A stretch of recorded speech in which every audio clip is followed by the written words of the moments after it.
Hey, what's up? Good morning, Avoiding Broke family. Hope everybody is doing great. It's Jermaine here, and I'm finally back. Guys, I've been so unwell the last few weeks. Nothing like too major, but just persistent. And it's really meant that I've not been anywhere near as active as I would have wanted to be. Had to get recovered, feeling fitter, feeling fresher. And I'm here, obviously, just to share with you on our normal Avoiding Broke weekly podcast, just some thoughts and things that are working out for us in the whole world of pursuing financial freedom, well-being, and our personal development. So guys, just a quick thing that I want to kind of mention this morning is around an area that some of you may have heard of. It's a little bit emerging, but it's growing, called NFTs. NFTs, okay? Have you heard of it? I'm not sure, maybe. So if you have, NFTs stands for non-fungible tokens.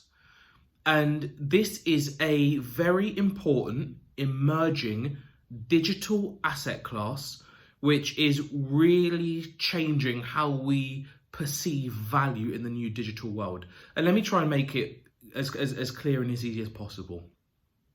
If you think in our world nowadays, just normally, if we talk about what's valuable, we would pull out money like a note, or I may show you a gold bar, or some people would have a fancy watch, or, whatever. We've got very conventional things that we think are valuable. And that's fine, that's great, okay? All good, no issue whatsoever. But in the new digital world, there is a new thing, a digitized thing called an NFT. And a non-fungible token is essentially an asset. It's got value behind it. It is effectively got a contract built into it. And there is a massive marketplace of people now trading in these things. Now, what's important about how we think about value? If I give you a note, a pound note, £10 note, that doesn't have consistent value. It's not always easy to kind of move that money around. So if I went to America, for example, with that £10 note, I'd have to convert it. I'd need to get some local currency. And the value of that money, it deteriorates over time, right? Because obviously inflation means that the value goes down in value. And it's very difficult for you to ever create any new value around it. Like £10 is £10 and that is what it is. NFTs are kind of changing the whole field, the whole investing and asset field for us. Because what they're essentially doing is they're allowing people to buy these digital tokens, non-fungible tokens. The whole non-fungible bit means that they're essentially unique, right? Because if I said to you a £10 note in my wallet is the same as a £10 note in Leanne's wallet, that's right. They're the same thing. They're completely transferable. They're fungible. One note is the same as another. But something non-fungible means it's got a slightly different property. And what we're seeing people and organizations and institutions creating these NFTs. They are creating things that they believe are valuable, and then they're selling it to their communities. So some great examples. Some people would have heard of CryptoPunks. Some people would have heard of things like the Bored Ape Yacht Club. You may have heard of VeeFriends. Liam Payne, the One Direction singer, he's launched an NFT. I think it's the US Open. I want to say it's the US Open Tennis launched an NFT. In America, there are a lot of college sports which have got these NFTs associated with them. On YouTube, there's a very popular creator called Natsaya. I hope I've pronounced that correctly. She's got an NFT project. And these are individuals who are basically saying, I'm going to create a number of digital tokens. Now, anyone who buys them are going to get some benefits. It could be merchandise. It could be access to people. It could be access to events. It could be a range of different things that people consider valuable. They're selling them, and that NFT represents all those different benefits. And those benefits can exist for as long as the creator wants to push them into the NFT. So say, for example, I don't know, Arsenal Football Club launched an NFT, which I think is going to happen. So Arsenal are launching their own social token, and it will probably be tokenized in such a way that anyone who's a club member will have certain benefits associated with it. Arsenal could then decide, for all of our token holders, we want to enter you into a prize draw to win tickets. So you get entered. they could then decide for all token holders, we want to give you, a free Arsenal shirt. So then through the post, everybody who's got a wallet, who's got a token, gets a shirt. So if you can see how value can be created and it can be transferred, it's a very, very, very new thing, guys. And I want to bring it to your attention because it's one of the things that has really been working out for us. Because once we, I want to say it was probably around March, April time, we started learning about NFTs. I would have spoken about it on previous podcasts and just talking about ways that we are investigating how to create more value to basically push us more towards that financial freedom goal. Well, what's been happening recently is, of course, the whole NFT space has been evolving. So those things that we've been holding have been gaining in value.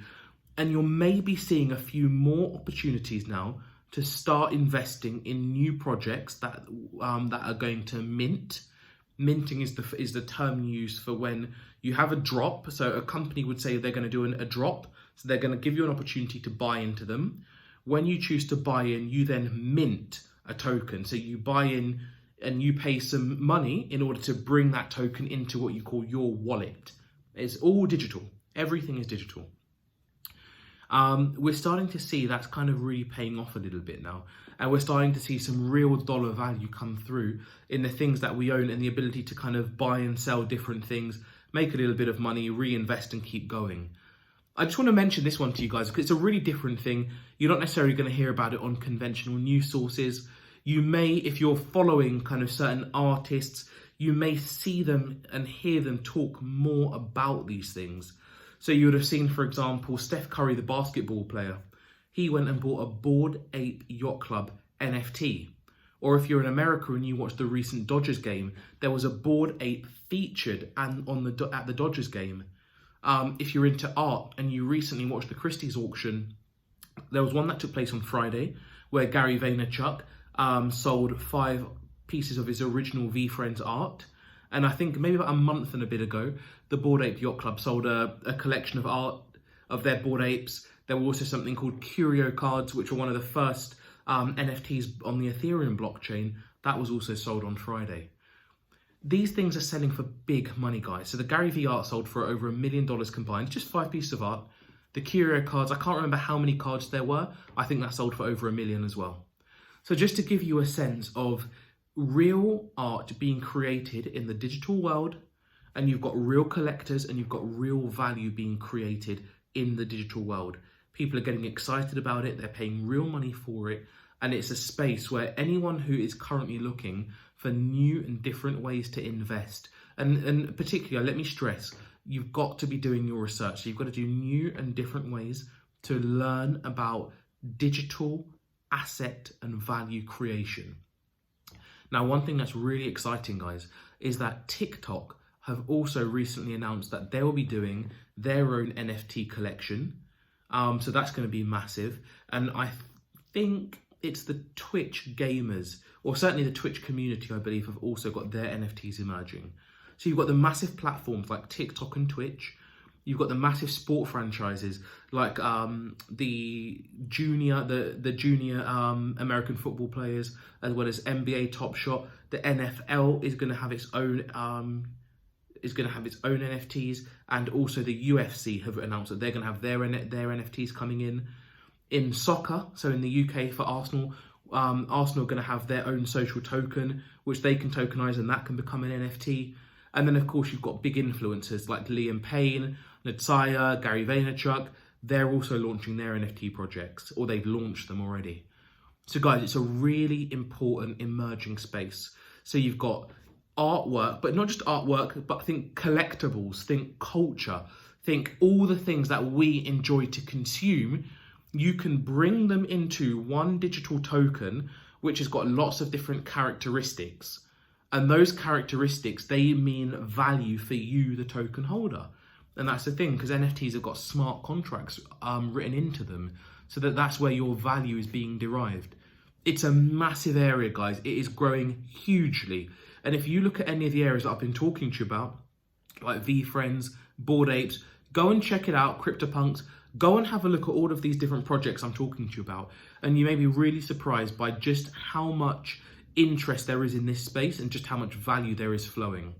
So guys, that's the great thing that's been working out for us. It's going to be a massive pillar of our financial freedom goals, and I wanted to share it here with you first thing on the Avoiding Broke podcast.